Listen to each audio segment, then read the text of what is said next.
Yeah, okay. Our learning is Lili Nishmas Mindel Mayim Bas Kalman Ruven Hanashim Aliyah. We are on Pei Zayin Amud Aleph. Okay. Just the way I don't know who pointed this out to us, but always the time when you want to remember which daf, and we're talking about Matan Torah. Everyone was always said Paz. Paz means like a crown. So the idea of the Torah is found. Is with that crown. That's always like a hint to remember which daf talks about the giving of the Torah. And again, as I mentioned, and now we're just starting to get into it, but it's really going to get into like the Gadata soon, all about Matan Torah, and it's all right over here, Pei Zayin, the crown. Okay, so if you recall, we had two different opinions about when Rosh Chodesh took place, right? Remember, we said everyone agrees that the Torah was given on Shabbos. Everyone agrees that they came to Midbar Sinai on Rosh Chodesh. The question is, was Rosh Chodesh on Sunday or was Rosh Chodesh on Monday, right? Those are the two different opinions, and we are going to, and according to Rav Yossi, Rosh Chodesh was on Sunday, okay? And that's the day they came to Midbar Sinai. So Meisvei, we're going to ask a question on Rav Yossi's approach. V'kidashtam hayom umachar. Again, according to Rav Yossi, he has 3 days of preparation since they come on Sunday, right? So then by the time you get to like Mondays when Hashem says, you're going to go ahead and become this great nation, and then the Jewish people accept that, and then on Tuesday, Moshe is given the instructions about the giving of the Torah. And then on Wednesday, according to Rav Yossi, Hashem says, or Moshe says to the Jewish people, you should separate. But according to Rav Yossi's approach, since Rosh Chodesh is on Sunday, that means there are 3 days of abstinence, right? However, the pasuk says explicitly, "V'kidashtam hayom umachar." They should sanctify themselves, which is a reference to abstinence, on today and tomorrow, right? So quite clearly, you only have 2 days, right? According to the Rabbanan, this is perfect. The Rabbanan said that Rosh Chodesh is Monday, so that leaves only 2 days of abstinence. According to Rav Yossi, there's 3 days, and yet Hashem says they should sanctify themselves today and tomorrow, which is 2 days. Kash Rav Yossi, this is a question according to Rav Yossi, who says it was given on Wednesday, which would have been 3 days. So Yom Machar today and tomorrow is only 2 days. So Rav Yossi, Yom Echad Hosif Moshe Midaito, that Moshe added 1 day of abstinence on his own. This was not given to him by Hashem. Hashem said only you separate today and tomorrow, and Moshe decided he's going to add 1 day of his own. Okay? Says now we have a brisa which supports this idea. Titania, we have a brisa that says, Shlosha dvarim asa Moshe midaito. 3 things Moshe did on his own understanding. V'hiskim HaKadosh Baruch Hu imo, and Hashem agreed with him in each one. What are the 3 things that Moshe did without instructions? Hosif Yom Echad Midaito. He added an extra day based on his own understanding. Uperish B'nei Isha. He separated from his wife permanently. Okay, V'shiver Es Luchos, and he broke the Luchos after the Chet Egel, after the sin of the golden calf. We're going to go into detail for each one. We're on the next page. Hosif Yom Echad Midaito. Okay, so he added 1 day of abstinence on the basis of his own understanding. My Dorish. Where did he get this from? How did he come up with this idea? That because Hashem said to him, Hayom umachar, they should be abstinent today and tomorrow. And so Moshe inferred from there, Hayom umachar, today and tomorrow, but he inferred Hayom kimachar. Today should be just like tomorrow. What does that mean? Malamachar leilo imo, just like tomorrow, meaning the next day, Thursday, is going to be together with its night. In other words, it's going to be a full day. Af hayom leilo imo. That means the first day also should be with its night. In other words, hayom umachar, today and tomorrow they should abstain. So Moshe inferred that tomorrow, meaning the next day, is going to be a full day. It's going to be night with the day. But today is Moshe speaking to God during the daytime. That means it's not a full day. Moshe understood that there should be 2 days that should be like tomorrow. A full day, meaning night and day. Today is only a half day because God was speaking to Moshe during the day. And therefore Moshe understood that there should be another full day, and therefore it is today, i.e. Wednesday, and then a full day, and therefore there will be a hayom today, which is like machar, right? 2 full days. That's Moshe's inference. Yeah? Well, when it comes to Shiva and Bris Milah, you count... Yeah, mixes Yom Kikulo. Correct. Why did he specifically do so over here? Yeah, and we do normally very often have a notion of mixes Yom Kikulo. Yeah, I hear. So he says, "V'layla de'inna nafkale." The night of this day is already gone; it's behind us. Shma mina treyome levar me'ina. So that's how Moshe was able to infer that it's 2 days besides that day. Okay, now that only tells us what Moshe did. How do we know that Hashem agreed? How do we know that Hashem agreed with him? Because the Shechina did not rest until the morning of Shabbos. I'm trying to remember who says this. If it's Maharal or Moshe Shapiro. I remember hearing this from Moshe Shapiro, but I'm not sure if it was said it on his own or from the Maharal. But the point is that there's something like incredible that takes place on the day of the giving of the Torah, right? There is the written Torah and there's the oral Torah. There's the Torah that Hashem gives us explicitly, and then there is Hashem empowering Chazal to go ahead and legislate, add different things like muksa, etc., all these different halachos. It's not ironic, but it's very deliberate that the giving of the Torah, even the day of the giving of the Torah, is ultimately legislated by man. Right? There's something very profound over here. In other words, we normally think of, there's the Torah Shabbat, there's the Torah that comes from God, and then there's rabbinic Torah, right? But what happens over here is that the day that Hashem ends up giving the Torah is specifically a day that was instituted by a person, by a Rav, by Chazal, this time, in this case, Moshe. Because from what Hashem said, I'm going to give the Torah 2 days later, which would be Friday, right? In other words, based on what Hashem told Moshe, Hayom Machar, without Moshe's inference or without Moshe adding something, the Torah would have been given on Friday. Moshe comes along and says, no, we're going to do 3 days. And Hashem agrees, right? So basically the Torah itself, when we say like, Lo Bashamaymi, Hashem gave the Torah to us humans, and we have the ability to legislate, we have the ability to interpret it, and however we interpret it, that is up to us. And Hashem says, it's yours, you have the ability to do so.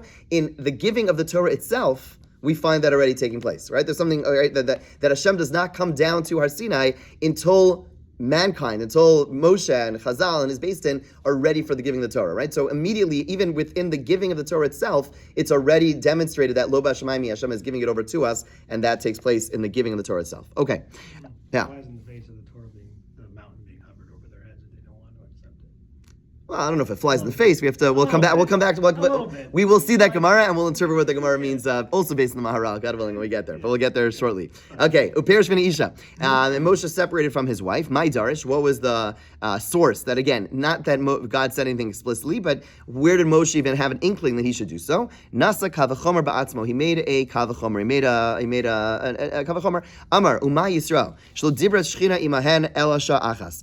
Hashem spoke to the Jewish people only once. The kaval hemzman, and Hashem gave us that time, right? Amra Torah, which is referring to Matan Torah. When Hashem gave the Torah to the Jewish people, the main point, and we've spoken about this in different contexts, the main point of Matan Torah, according to many, was not about the Ten Commandments, was not about the giving of the Torah, it was about Hashem communicating to us. That was the most important thing. We always get it wrong. Like we focus on the fact that, the purpose of Matan Torah, the purpose of Har Sinai was for Hashem to give us the Torah. It's not true. What did Hashem give us at Matan Torah? 10 Commandments. That's like a fraction of the mitzvos. The main thing that took place over there was the fact that Hashem demonstrated that a God could speak to human beings, that we have the ability to reach the level that we could communicate with Hashem. That was the goal. The goal was for Hashem to speak to us, okay? But that speaking took place one time, and it was a set time. Hashem said, at this time, you are going to speak to Hashem, Amra Torah, and there Hashem, and the Torah said, Ve'yu nechonim, and be prepared. Al tikshu al isha. Don't be intimate, right? You should basically prepare yourself, and you can't be intimate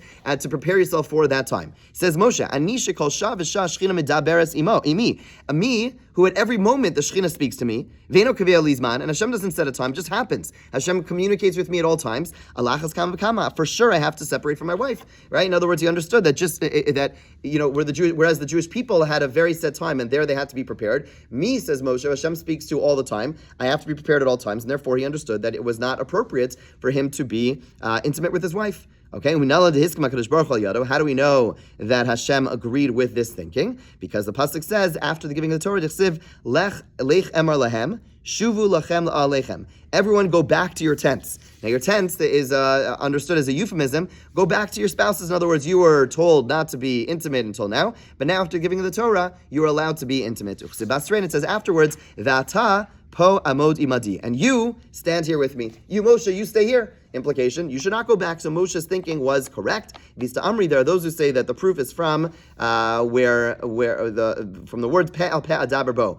Mouth to mouth do I speak to him. What's that a reference to? This is when Miriam and Aaron speak lashon hara about Moshe, and the way Chazal understand that whole episode is that Miriam overheard Tzipora. That this was after Moshe was told to share his spirit of prophecy with others, and everyone's excited. Wow, Moshe's going to give, all these people are going to be prophets. And the Medrash says, the Al Shimoni, I believe, says that Miriam overheard Tzipora say, "Oh, yeah, I feel bad for their wives." Like, what? What's going on? And basically Miriam understood that Zipporah was not together with Moshe. And then that's why immediately after that passage, that's why we find there being some Lashon Hara. The Torah doesn't tell us explicitly, but they understand from the juxtaposition that Miriam was turning to Aaron saying, hey, what's our brother doing? This is not right. And then what happens? Miriam gets Taras, and Hashem says afterwards, Pe'al daber bo. Right? Speaking about Moshe's greatness. What there's a lot of details missing, but the way Chazal understand what's happening is that basically Miriam was criticizing Moshe for being abstinent from his, not being together with his wife, and Hashem was saying, no, Pe'al daber bo, I speak to him directly, I speak to him all the time, and therefore he's not basically endorsing what Moshe did, saying Moshe is unique. You're right. Typically, Judaism does not promote abstinence, but in this context, it's correct because of the fact that I speak to him all the time, and therefore it would be inappropriate for him to be intimate. Okay, fine. The last one, Shiber es luchos. He broke the luchos. This is after the Chet Egel. My Darish. What was the source? Amar Uma. So Moshe made the following inference. Uma Pesach, regarding bringing the korban Pesach. Shu echad mitarig mitzvos, which is one of 613 mitzvos. Amar Torah v'kol ben nechar lo yochel bo. No alienated person may eat from it. Now, what does that mean? No alienated person may eat from it. It doesn't mean a non-Jew. We already know a non-Jew is not supposed to eat from it. What it means is someone who is serving avodah zara is not allowed to not allowed to take part in the korban Pesach. So haTorah kula. Over here, the entire Torah is being given. V'Yisrael mumarim. The Jewish people are serving avodah zara. Lachas kam v'kama. They certainly don't deserve to have the Torah, and therefore Moshe goes ahead and breaks the luchos because he says if they're not worthy of having one commandment, korban Pesach, they're certainly not worthy of having the entirety of the Torah, and he goes ahead and destroys the luchos. Okay, how do we know Hashem agreed? Shenemar asher shibarta. The pasuk says that you broke. Okay, so when Hashem is speaking to Moshe, he says, I want you to write a new set of luchos because the last luchos that were broken by you. But it says, Asher Shibarta, that which you broke. Okay, but Amar Reish Lakish says the word Asher over here should be interpreted Yishar Kochacha. That's, by the way, what Shkayach is, just a shmush. Yashar Kochacha, which means like your strength is true, like yashar, it's straight. It's straight. Your strength is straight. Okay, shkayach. Okay, yashar kochacha.